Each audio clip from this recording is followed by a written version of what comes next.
시간에는 웨슬리 설교 전집의 설교 9번 노예의 영과 입양의 영이라는 제목의 설교를 살펴보도록 하겠습니다. 웨슬리 설교 전집 1권 171쪽부터 193쪽까지 나와 있는 그런 내용인데요. 자, 제목은 노예의 영과 입양의 영이라는 제목이고요. 설교 본문은 로마서 8장 15절입니다. 너희가 다시 무서워하는 종의 영을 받지 아니하였고 양자의 영을 받았으므로 아바 아버지라 부르짖느니라. 로마서 8장 15절 말씀입니다. 여기에 보면 이제 다시 무서워하는 종의 영과 양자의 영이라고 하는 이제 표현이 나오는데요. 자, 이 부분을 가지고 노예의 영과 입양의 영 이렇게 해서 주제를 잡았습니다. 이 설교에 대한 해설을 읽어보도록 하겠습니다. 1746년에 출판된 이 설교는 인간의 세 가지 상태, 즉 자연적인, 율법적인, 복음적인 인간이라는 구분에서 출발한다. 그리고 선행적 은총에 의해 회복된 양심이 있으므로 순수한 자연적인 상태란 없다는 것을 설명한다. 그러므로 율법 아래 사는 사람들이 하나님께서 제공하시는 용서를 받아들이고 하나님의 천사들처럼 기뻐하고 사랑하도록 초대하는 것으로 결론을 짓는다. 이렇게 해설을 해두고 있습니다. 여기에서 인간의 세 가지 상태, 자연적인 상태, 율법적인 상태, 복음적인 인간, 복음적인 상태 이렇게 이제 구분을 했다라고 해설을 해두고 있는데요. 이것을 이제 보면서 이제 저는 그 가죽옷 세대, 율법 세대 그리고 성령 세대로 구분했던 이제 저의 묵상과 비교해서 이제 살펴보았습니다. 지금 설교 본문이 로마서 8장 15절인데요. 이 로마서는 1장부터 이 8장까지 이제 쭉 어떤 설명을 하고 있느냐면 율법받지 못한 세대들, 그러니까 타락한 아담과 하와에게 하나님이 가죽옷을 지어 입히시고 이제 에덴 동산 밖으로 쫓아내셨습니다.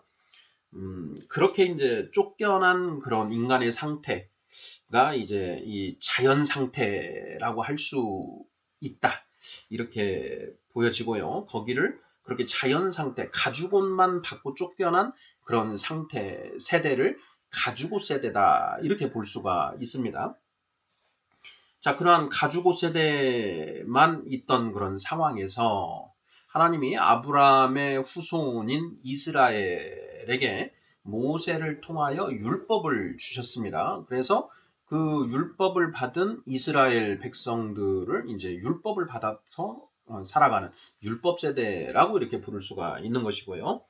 자, 그러한 상태에서 예수님이 이 땅에 육신을 입고 오셨습니다. 그리고 예수님이 십자가에 죽으심으로써 우리에게 죄사함 받을 수 있는 길을 열어주셨고 또 예수님은 그 사탄의 사망 권세를 이기시고 승리하셔서 하나님으로부터 영광을 받으시고 하나님 보좌 우편에 앉게 되시는데요. 그 예수님이 하나님으로부터 성령을 받아서 예수 그리스도를 고백하는 자들에게 그 성령을 나누어 주신다. 그렇게 나누어 주신 성령을 받은 자들이 바로 이제 성령 세대다. 성령 아래에 있는 자가 되는 것이고요. 자, 모세에 의해서 율법을 받은 그 유대인들은 율법 아래에 있는 자들 이렇게 되는 것이죠. 그리고 율법도 받지 못하고 그 성령도 받지 못했던 그 나머지 그런 모든 사람들은 그 가죽옷만 입고 있는 상태, 즉 자연 상태, 가죽옷 세대다. 이렇게 이제 명칭할 수 있습니다. 172쪽을 보면 이제 그 웨슬리 선생이 5번 다섯 번째 단락에서 이렇게 쓰고 있습니다. 자, 이리하여 우리가 어느 영에 속해 있는가를 아는 일은 우리에게 매우 중요하므로 나는 첫째로 자연적인 사람의 상태, 둘째로 율법 아래에 있는 사람의 상태, 셋째로 은혜 아래에 있는 사람의 상태를 분명하게 지적하려고 합니다. 라고 하면서 이 설교문의 서두를 열고 있습니다. 여기서 자연적인 사람, 율법 아래에 있는 사람, 그리고 은혜 아래에 있는 사람 이렇게 세 가지로 구분을 하였는데요. 그 구분을 하면서 그 근거 말씀들을 제시를 하고 있는데 먼저 자연적인 사람의 상태에 대해서는 고린도전서 2장 14절 말씀을 인용하고 있습니다. 고린도전서 2장 14절. 자, 육에 속한 사람은 하나님의 성령의 일들을 받지 아니하나니 이는 그것들이 그에게는 어리석게 보임이요 또 그는 그것들을 알 수도 없나니 그러한 일은 영적으로 분별되기 때문이라. 자, 고린도전서 2장 14절에 육에 속한 사람이라는 표현이 나옵니다. 바로 이 육에 속한 사람은 전혀 이제 뭐 율법도 받지 못했고 성령도 받지 못했다. 그래서 이들을 자연 상태에 있는 사람 이렇게 그 웨슬리 선생은 이제 개념적으로 구분을 하고 있고요. 고린도전서 9장 20절에 율법 아래에 있는 자라는 그 부분을 가지고 율법 아래에 있는 사람, 즉 율법 세대를 구분을 하고 있습니다. 고린도전서 9장 20절을 읽어보겠습니다. 유대인들에게 내가 유대인과 같이 된 것은 유대인들을 얻고자 함이요 율법 아래에 있는 자들에게는 내가 율법 아래에 있지 아니하나 율법 아래에 있는 자같이 된 것은 율법 아래에 있는 자들을 얻고자 함이요 이렇게 되어 있습니다. 여기에 율법 아래에 있는 자, 율법 아래에 있는 자라는 표현이 나오지요. 바로 율법 아래에 있는 자들이 바로 율법 세대입니다. 율법 세대.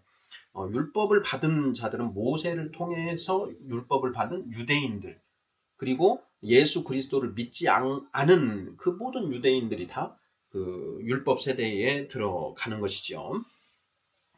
자, 그리고 세 번째로 은혜 아래에 있는 사람이라는 표현에서는 로마서 6장 14절 말씀을 근거 말씀으로 제시하고 있습니다.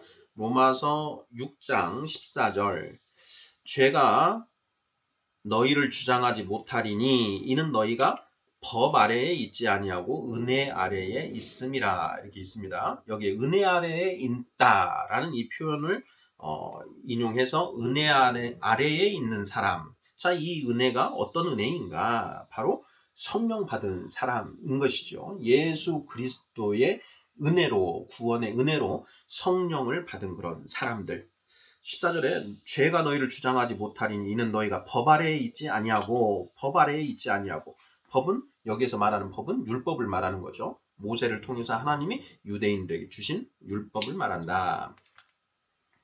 그래서 웨슬리 선생은 자연적인 사람의 상태 그리고 율법 아래에 있는 사람의 상태, 은혜 아래에 있는 사람의 상태 이렇게 세 가지로 구분을 하고 있습니다. 자, 이것을 저의 표현을 빌어서 이야기를 한다면 가주고 세대, 율법 세대, 성령 세대 이렇게 구분을 할 수가 있는 것이죠. 자, 그리고 이제 이 설교문 서두를 지나고 나서 세 단락으로 이제 크게 나누어서 자연적인 사람의 상태는 어떤 것이고 또 율법 아래에 있는 사람의 상태는 어떤 것이고 마지막으로 은혜 아래에 있는 사람의 상태는 어떤 것인지를 각 단락을 나누어서 이렇게 이제 그 상술하고 있습니다. 상세하게 설명하고 있습니다. 자, 한번 그걸 살펴보면은요. 173쪽에 이제 로마 글자 1번에서 그러면 첫째로 자연적인 사람의 상태를 이야기해 보겠습니다. 이렇게 하고 있습니다. 자, 성경은 이것을 잠자고 있는 상태로 표현하고 있습니다. 이렇게 서술을 하면서 자, 이런 사람들의 상태에 대해서 자, 그는 마땅히 알아야 할 분으로서 하나님에 대해서 아무것도 알지 못하고 하나님에 대하여 전적으로 무지합니다. 이렇게 쓰고 있고요. 자, 그는 자기가 낭떠러지의 가장자리에 서 있다는 사실을 보지 못합니다. 그러므로 그는 그것을 두려워하지 않습니다. 자, 그들은 마음속으로 하나님은 없다고 하거나 또는 주는 하늘가에 앉으셔서 굽히사 땅 위에서 되는 일들을 보려고 하시지 않는다. 이렇게 말하거나 또는 자, 하나님은 자비로우신 분이다. 이렇게 말하는 것으로 족하게 여긴다라고 이렇게 기술을 하고 있습니다. 자, 그들은 자신에 대해서 완전히 무지하기 때문에 안심하고 있습니다. 이렇게 이제 쓰고 있고요. 만일 이러한 자연적인 상태에 있는 사람이 교양인 가운데 한 사람이라면 그는 광범위하게 인간을 도덕적 수행자가 되도록 하는 이성적 기능, 의지의 자유, 자유의 절대적인 필요성에 대해서 말할 수 있습니다. 자, 이처럼 이 세상의 신은 사탄이죠. 그의 마음 위에 이중적이고 맹인적인 베일을 펼칩니다. 그리스도의 영광스러운 복음의 빛이 그 베일 위에 비치지 못하게 합니다. 자, 그들도 이렇게 자연 상태에 있는 자들도 이제 일종의 기쁨이 일어날 수가 있습니다. 그것은 자기 자신의 지혜와 선을 즐거워하는 데서 오는 기쁨입니다. 그리고 세상이 기쁨이라고 부르는 것을 그는 가끔 소유할 수 있습니다. 이렇게 쓰고 있고요. 자, 이러한 사람들에게는 그는 위에서부터 오는 지혜, 야고보서 3장 17절 하늘의 지혜에 대한 것인데요. 자, 하늘의 지혜와 성결과 종교적인 마음과 그리스도 안에 있었던 온전한 마음도 전혀 없습니다. 이렇게 기술을 합니다. 자, 이 모든 시간 동안에 그는 죄의 종입니다. 그는 다소나마 날마다 죄를 범합니다. 그러나 그는 고민하지 않습니다. 어떤 사람들이 말하는 것처럼 그는 종의 멍에를 메고 있지 않습니다. 그는 정죄되어 있다고 느끼지 않습니다. 타락한 모습으로 얽매여 있는 것에 만족하여 그는 죄의 종으로 마음속 중심에서부터 봉사하는 상태로 계속 남아 있을 것입니다. 이것이 모든 자연적인 인간의 상태입니다. 이렇게 하면서 큰 로마 숫자 1번 이 단락을 이렇게 쓰고 있고요.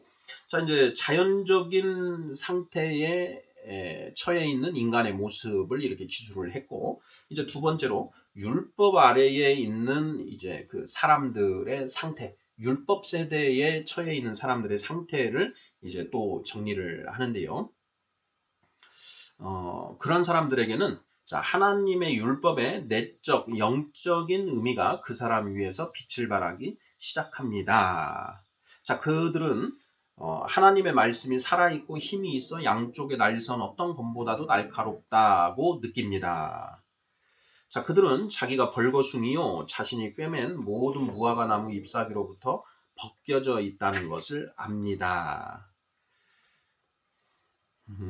그리고 그는 그가 말로 설명할 수 없는 영혼의 감정으로 인하여 비록 그의 생활이 비난받지 않았다 해도 그의 마음의 죄들 때문에 자신이 결코 소멸할 수 없는 불 속에 있음을 볼 뿐만 아니라 느낍니다. 이렇게 쓰고 있고요. 그는 특히 그의 죄의 즉 정당한 대가가 죽음이라는 것을 느낍니다.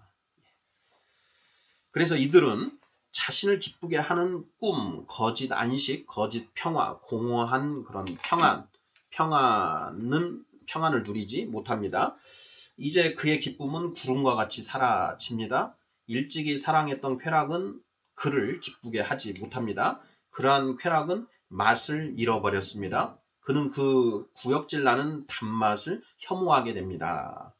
그것을 즐기기를 두려워합니다. 행복의 그림자는 도망가 버리고 망각 속으로 가라앉아 버렸습니다.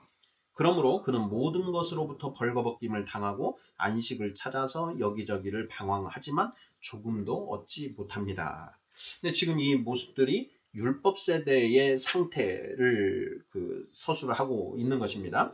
율법을 통해서 죄를 깨닫게 되기 때문에 이렇게 된다라는 것이죠. 자, 그는 영혼 위에 드러난 죄가 처절하고 비참한 것뿐이라는 것을 발견합니다. 교만, 성냄, 악한 욕망, 이기심, 악의, 질투, 복수, 이러한 것들을 안다라는 것이죠. 자, 그는 이러한 죄로부터 탈출하려고 진정으로 소원하여 죄와의 투쟁을 시작합니다. 그러나 힘을 다하여 싸워도 그는 정복하지 못합니다. 죄는 그보다 더 힘이 강합니다. 그는 기꺼이 도망하고 싶을 것입니다. 그러나 감옥 속에 굳게 매여 있으므로 그는 밖으로 나오지 못합니다. 이렇게 율법 아래의 율법 세대의 상태를 지금 이런 식으로 계속 기술하고 있습니다. 자, 자유하려고 그가 노력하고 소원하며 심신을 애쓰면 애쓸수록 그는 그의 쇠사슬, 죄를 슬퍼하는 사슬을 느낍니다. 그 사슬로 사탄은 그를 결박하여 죄의 법 아래 그를 사로잡아 가두는 것입니다. 그는 매우 불만을 품고 있지만 사탄의 종입니다. 자, 율법 아래에 있으며 두려움과 노예의 영 아래에 있는 사람의 이 모든 투쟁이 로마서 7장에서 한 깨어있는 인간 속에서 일어난다고 사도 바울에 의하여 아름답게 묘사되어 있습니다. 웨슬리 선생은 로마서 7장 혼인관계로 비유한 율법과 죄 이 부분에서 율법 아래에 있는 사람들의 상태를 사도 바울 선생이 이 로마서 7장에서 기록하고 있는 것이다. 이렇게 지금 이해를 하고 있는 것을 알 수 있습니다. 자, 그들에게는 율법 아래에 있는 사람들에게는 선을 행하려는 의욕은 있으나 그것을 실행하는 힘이 없다라는 것입니다. 칼뱅 선생은 이제 자유의지의 개념 자체를 선을 추구하고 또한 그 선을 행할 수 있는 능력이 있는 것, 이것을 이제 자유의지다 이렇게 정의를 합니다.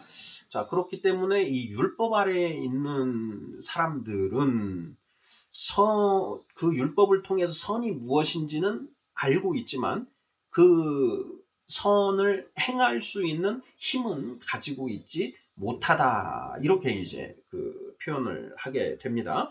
그래서 성령 받지 못한 사람들은 어떻게 보면 자유의지라는 것 자체가 존재하지 않는다. 모두 다 노예 의지만 가질 뿐이다. 이렇게 쓰고 있는데요. 자, 그러한 맥락에서는 지금 웨슬리 선생도 거의 같은 맥락으로 이렇게 기술을 하고 있는 것으로 보여집니다. 자, 이렇게 율법 아래에 있는 자들에 대해서 쭉 기술을 하고 있고요. 이제 로마 숫자 3으로 이렇게 가면 이제 드디어 성령 세대, 성령 받은 사람들에 대해서 묘사를 하고 있는데요. 이 부분을 이제 보면 굉장히 다른 모습을 느낄 수가 있는데요. 자, 함정은 부서졌고 그는 구출을 받았습니다. 그는 다만 싸울 뿐만 아니라 이기는 것입니다. 그는 단지 다툴 뿐만 아니요 정복하는 것입니다. 자, 성령 받은 성령 세대는 이제는 그 죄와 싸워서 이길 수 있는 그 힘을 가지고 있다. 그 힘이 어디에서 오느냐? 바로 성령으로부터 온다라는 것이죠. 자, 모든 죄, 모든 악한 욕구, 악한 성질, 악한 말, 악한 행위를 지배하는 능력을 가지고 있으므로 그는 하나님의 자녀들이 누릴 영광의 자유의 산 증인입니다.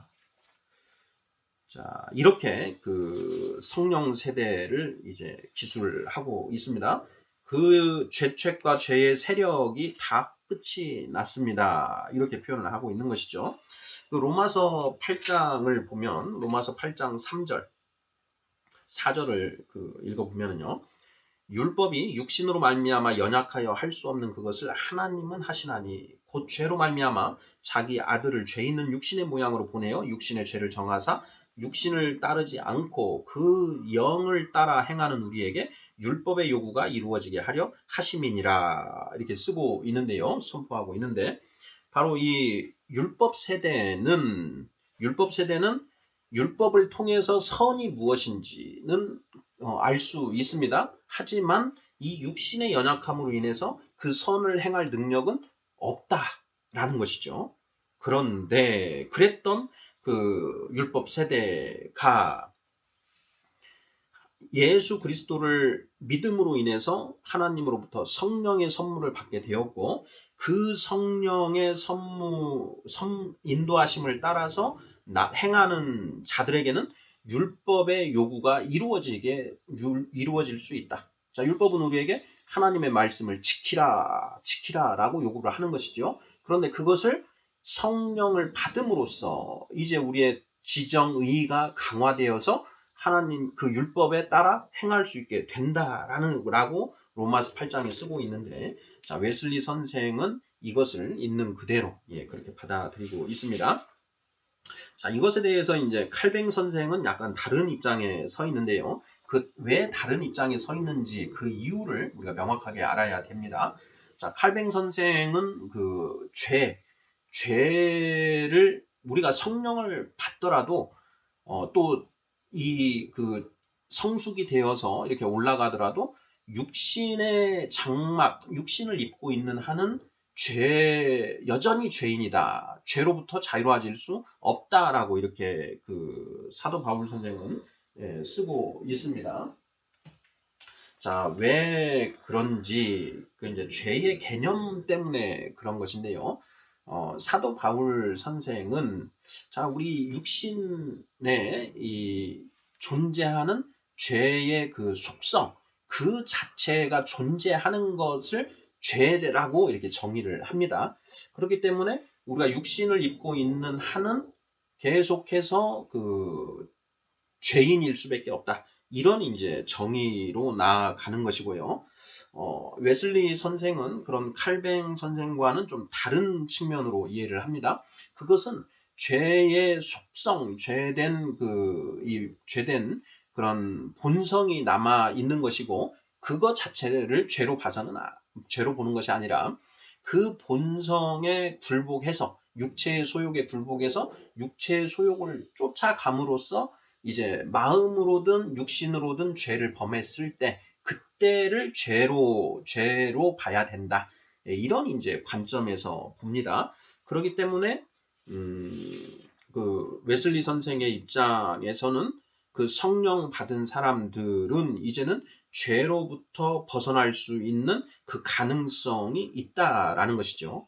자, 이 부분에 대해서는 또 칼뱅 선생도 그렇게 부정하지 않습니다. 칼뱅 선생은 성령을 우리가 받음으로써 우리의 이 노예 의지가 자유 의지로 이제 전환이 된다. 그리고 그 자유 의지에 의해서 비로소 우리가 선을 행할 능력이 생겨난다라는 것. 이 부분을 또 부정하지는 않습니다. 그래서 칼뱅 선생과 웨슬리 선생의 그 차이는 제가 살펴봤을 때에는 죄를 어떻게 정의하는가. 그 죄의 속성이 우리한테 남아있는 것 자체를 죄로 보는 칼뱅 선생의 입장에서는 우리는 이 땅에서 육신이 죽을 때까지는 죄로부터 벗어날 수 없다. 이렇게 이제 그 개념 정의를 할 수밖에 없는 것이고요. 논리적으로. 웨슬리 선생은 그것은 그 죄의 속성, 뭐 이것만 가지고 있는 것이지 그 자체가 죄는 아니다. 죄는 실질적으로 자, 마음으로 죄를 짓거나 육신으로 짓거나 그 죄를 지은 상태, 그때부터 죄로 봐야 된다. 예. 그리고 이제 성숙한 자들은 지정의 예수 그리스도의 형상이 우리 안에 이루어진 구축된 그런 장성한 자들은 그런 육체의 삿된 소욕은 없어지지 않지만 그렇더라도 그 갈등 끝에 그 죄의 유혹을 이기고 죄를 짓지는 않는다. 죄를 짓지 않을 수 있다. 이렇게 이제 그 결론을 내려가는 것입니다. 그래서 사실 그런 측면에서 칼뱅과 웨슬리 선생의 어떤 묵상이 서로 다르다라고 볼 수는 없습니다. 예. 같은 어떤 그런 맥락이다. 두 칼뱅 선생과 웨슬리 선생이 만나서 서로 자신들의 그런 어떤 내용들을 허심탄회하게 얘기를 나눠봤다면 서로 동의를 하고 그 절친이 되지 않았을까. 저는 그렇게 생각이 됩니다. 자, 이렇게 해서 그 웨슬리 선생이 지금 이제 그 자연 상태에 있는 사람, 그리고 율법 아래에 있는 사람의 상태, 그리고 은혜 아래에 있는 사람의 상태, 즉 성령 아래에 있는 사람의 상태를 이렇게 이제 쭉 별도로 설명을 하고요. 자, 그러면서 188쪽에서 이걸 이제 요약해서 정리를 합니다. 이 부분을 한번 쭉 읽어보도록 하겠습니다. 자, 이상의 모든 것을 요약한다면 자연적인 인간은 하나님을 두려워하지도 사랑하지도 않습니다. 율법 아래에 있는 사람은 두려워합니다. 자, 은혜 아래에 있는 사람은 하나님을 사랑한다는 것이 됩니다. 자, 그러니까 가주고 세대, 율법 세대, 성령 세대가 어떻게 다른가? 예, 이 부분을 지금 설명을 하고 있습니다. 또 보죠. 자, 첫째의 사람은 하나님의 일에 대해서 조금도 빛을 가지고 있지 못하며 전혀 어두움 속을 걷습니다. 완전히 어두움 속을 걷습니다. 자, 둘째의 사람은 아픈 지옥의 불빛을 봅니다. 셋째의 사람은 기쁜 하늘의 빛을 봅니다. 이렇게 구분을 하죠. 자, 또 보겠습니다. 죽음 속에서 잠자고 있는 자는 거짓 평화를 가지고 있습니다. 깨어 있는 자는 전혀 평화를 가지고 있지 못합니다. 여기에 깨어 있는 자가 율법 아래에 있는 자죠. 자, 믿음이 있는 자, 은혜 아래에 있는 자는 하나님의 평화가 그 마음을 채워 지배함으로 참된 평화를 가지고 있습니다. 이렇게 쓰고 있고요. 또 보겠습니다. 세례를 받았든지 받지 않았든지 이교도는 상상의 자유를 가지고 있습니다. 유대인 혹은 유대교가 하나님의 정하신 구원의 수단으로 여기는 섭리 아래 있는 사람은 무겁고 슬픈 노예의 속박에 매여 있습니다. 그리스도인은 하나님의 자녀가 가지는 참되고 빛나는 자유를 즐깁니다. 자, 이교도와 유대교도 그리고 기독교도인 크리스찬의 차이점을 쓰고 있는 것이죠. 자, 깨어나지 않은 악마의 자녀는 즐겨 죄를 범합니다. 하나님의 자녀는 죄를 범하지 않으며 하나님에게서 나신 분이 그 사람을 지켜주심으로 악한 자가 그를 해치지 못합니다. 하나님의 자녀는 죄를 범하지 않는다. 바로 아까 웨슬리 선생과 칼뱅 선생이 죄를 어떻게 정의하는가 그 차이에서 온 그 결론의 차이라고 보시면 되겠고요. 자, 결론적으로 자연적인 사람은 죄에 대하여 싸우지만 정복할 수가 없습니다. 은혜 아래에 있는 사람은 싸워서 정복합니다. 그뿐 아니라 그를 사랑해 주시는 그분으로 말미암아 이 모든 일에서 이기고도 남음이 있습니다. 이렇게 결론을 내리면서요. 또 마지막 그 로마자 4번 아래에서 인간의 삼중 상태, 즉 자연적인 상태, 율법적인 상태, 복음적인 상태에 대한 이상의 간단한 설명에서 인류를 성실한 사람들과 성실하지 않는 사람들로 구분하는 것만으로는 충분하지 않다는 것이 분명해집니다. 이렇게 쓰고 있습니다. 자, 이렇게 쓰는 이유는 자연적인 상태에 있는 사람들 중에도 성실한 사람이 있고 율법적인 상태 하에 있는 사람도 성실한 사람이 있고 복음적인 상태 하에 있는 사람들도 성실한 사람이 있다. 그래서 단지 사람을 성실한 사람과 성실하지 않은 사람으로 이렇게 구분하는 것은 충분하지 않다. 그래서 우리는 이렇게 자연 상태에 있는 사람, 율법 아래에 있는 사람, 성령 아래에 있는 사람 이렇게 구분하는 것이 보다 더 성경을 온전히 이해할 수 있는 그 툴이다. 이런 식의 이제 그 맥락으로 쓰고 있습니다. 자, 무엇이 여러분의 영혼 속에서의 지배적 원리인가 정밀하게 검토해 보십시오. 왜냐하면 그것은 당신에게 크게 중요한 관계를 가지고 있기 때문입니다. 자, 당신의 영혼 속에서 지배하는 원리가 하나님에 대한 사랑입니까? 하나님에 대한 두려움입니까? 아니면 그 어느 쪽도 아닙니까? 하나님에 대한 사랑을 가지고 있다면 은혜 아래에 있는 것이고 하나님에 대한 두려움 아래에 있다라고 한다면 그것은 율법 아래에 있는 것이고 자, 그 둘 중 어느 것도 아니다 그러면 그 사람은 자연 상태에 있는 것이다. 이런 식으로 지금 웨슬리 선생은 구분해서 이제 좀 설명을 하고 있습니다. 자, 그리고 이제 웨슬리 선생이 여기에서 또 이런 외침을 하고 있는데요.